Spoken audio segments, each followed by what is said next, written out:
Hello and welcome everybody to the fourth episode of East Meets Swiss. This time I would like to talk about the architecture of thought, how language shapes our world. Sometimes when I switch from one language to another, I feel as if I am not just changing words. I am stepping into a slightly different version of myself. If you speak more than one language, you might recognize that subtle shift. The way you construct an argument, the directness of your humor, how polite you sound, or even the posture you adopt when you speak. When often assume that language is simply a neutral set of labels, a dictionary of tags we place on things that exist independently in reality. A table is ein Tisch, eine Table, Gehbahn, or Chu Ozi. But the more time you spend living between different linguistic landscapes, the more you realize that language is not just a container for our thoughts. It is the architectural blueprint of how we think, how we see relationships, and how our societies organize reality. Today I want to explore how 5 distinct languages, Chinese, Vietnamese, German, French, and English, encode cultural priorities, unspoken rules, and social contracts into their grammar and structure.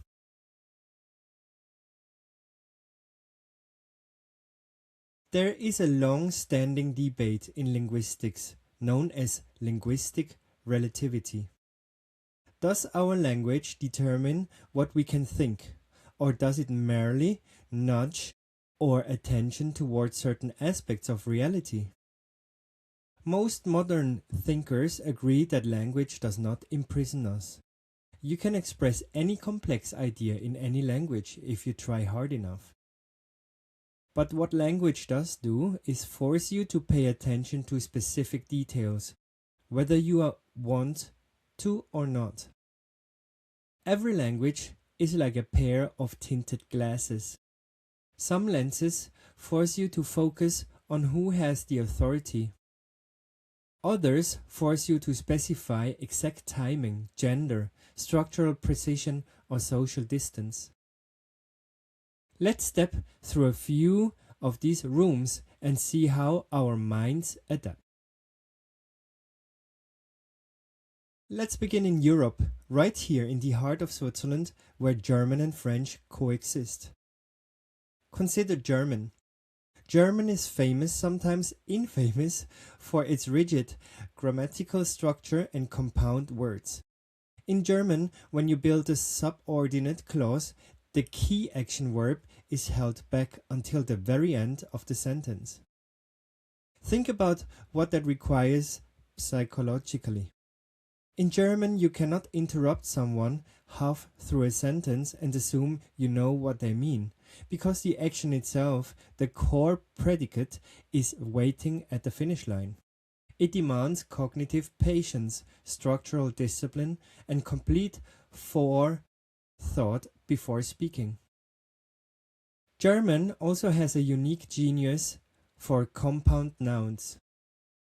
Words like Schadenfreude, Weltschmerz, or Treppenwitz, it reflects a cultural desire to give every specific emotional or physical phenomenon its own distinct category. There is an ambition toward clarity, reliability, and systemic order. Now walk across the linguistic border to French. French also prizes precision, but in an entirely different aesthetic tradition. French culture has long celebrated la clarté, clarity, as an art form. The French language was refined and codified through centuries of royal academies and philosophical literature. In French, structure is deeply tied to nuance. social elegance, and formal hierarchy. Consider the distinction between tu and vous. That simple grammatical choice establishes an immediate boundary. It defines whether an encounter is intimate or formal, or familiar or respectful. French language is an intellectual garden where form, debate and social diplomacy matter immensely.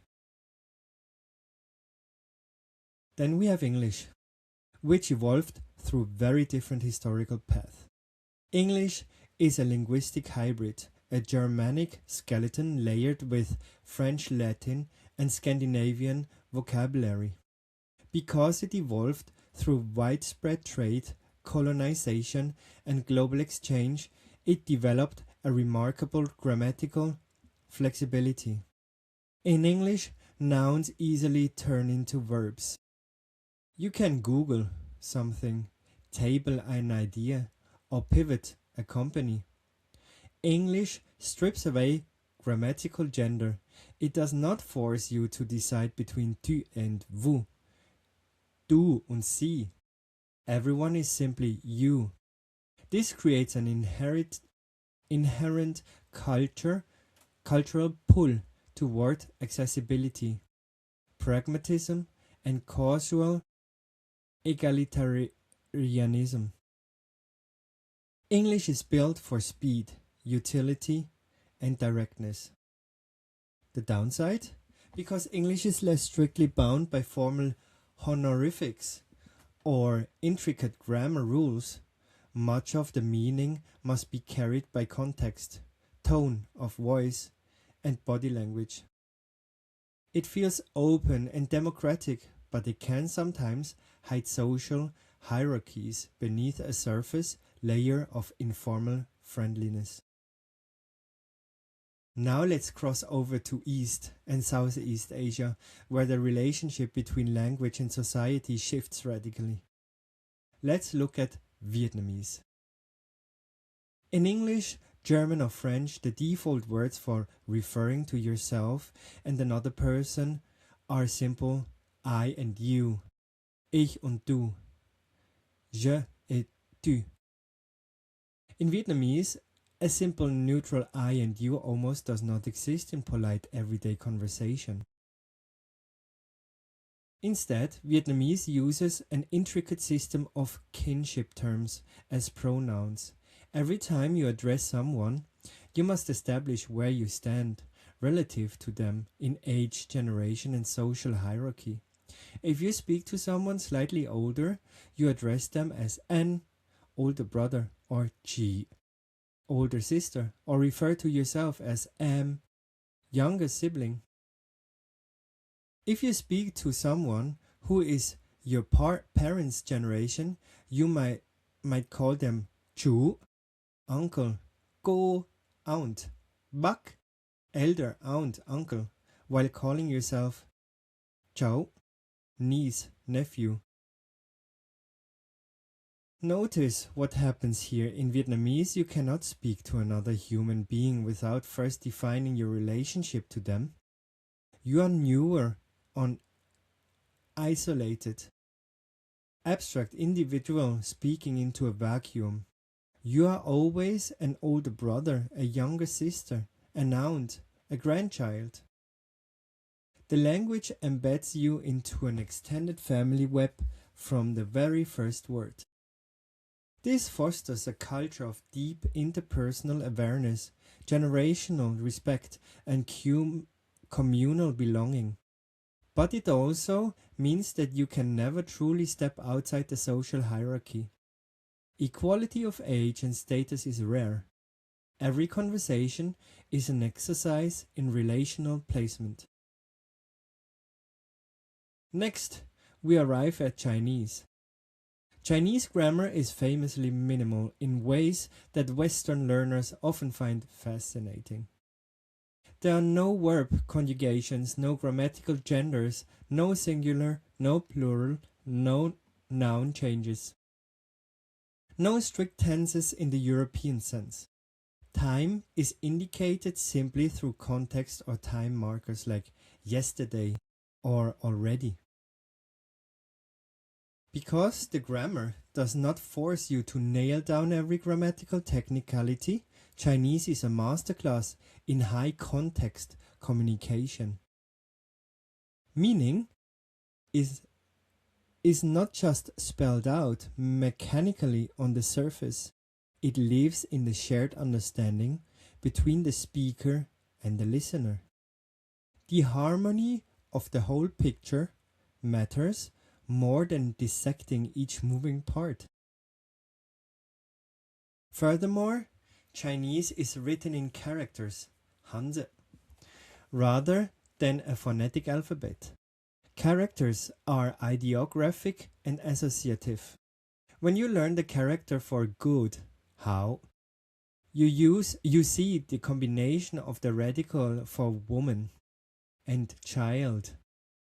When you see the character for rest, xiu, you see a person leaning against a tree. Thinking through Chinese characters trains the mind in holistic associative pattern matching. It connects visual metaphor, history, and philosophical concepts into dense unified blocks of meaning. And just like Vietnamese, Chinese kinship terminology is extraordinarily precise.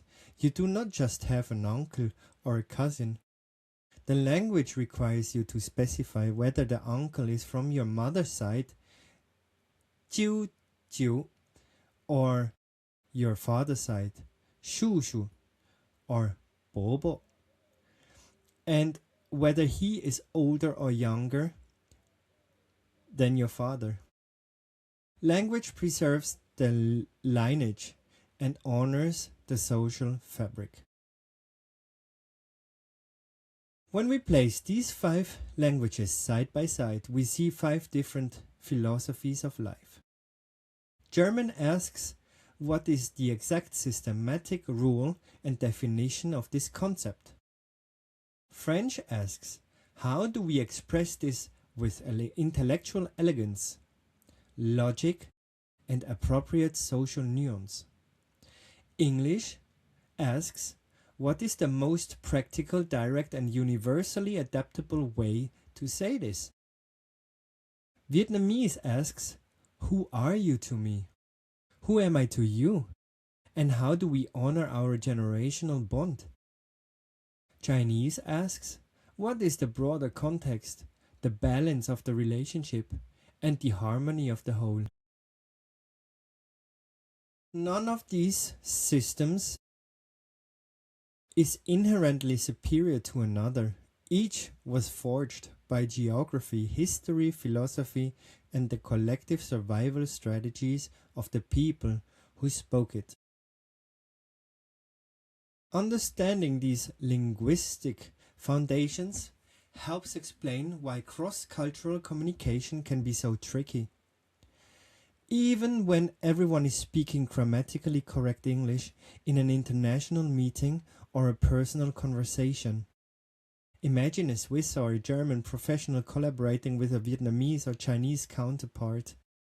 The German speaker, conditioned by language to value directness and structural completeness, might state the critique plainly. This report is incomplete. We need sections A and B by tomorrow. To them, this is professional clarity, respect for time, and objectivity.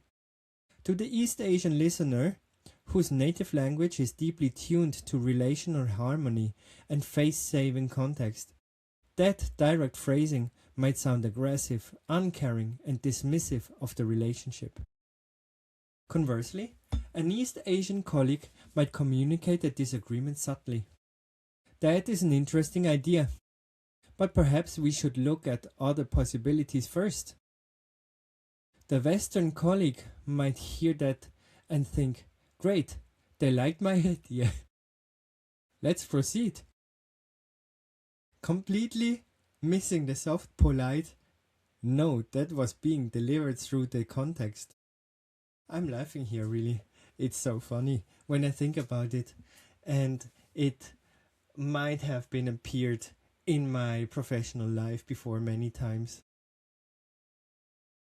We often assume people are being rude, evasive, or overly blunt. In reality, they are often just translating the deeply ingrained social architecture of their mother tongue into foreign words. Learning another language is often sold to us as a purely practical skill, a line A on a CV, a tool for business negotiations, or a convenience when traveling. But I believe the true gift of language learning is far more profound. When you learn the kinship hierarchy of Vietnamese, you learn to see human connection as a living, protective family tree. When you learn the holistic imagery of Chinese, you learn to appreciate context, harmony, and what is left unsaid between the lines. When you learn the disciplined structure of German, you learn the beauty of patience, logic, and precision.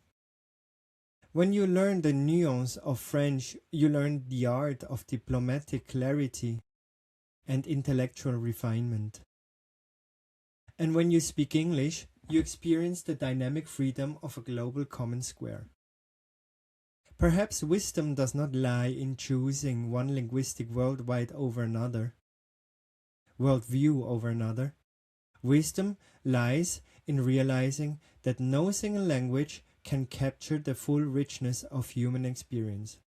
Every language illuminates one part of reality while leaving another in soft shadow.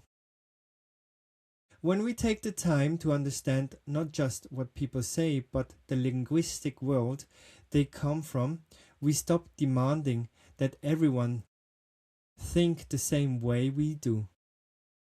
We listen with more grace, we ask better questions, and we realize that beneath all our different words, grammars, and tones, we are all simply trying to understand each other a little better. That is the reflection I want to leave you with today. Which language shaped the way you see the world? And the next time you speak to someone from another linguistic home, what might their words be showing you that you couldn't see before? Thank you for listening to East Meets Swiss. Until next time.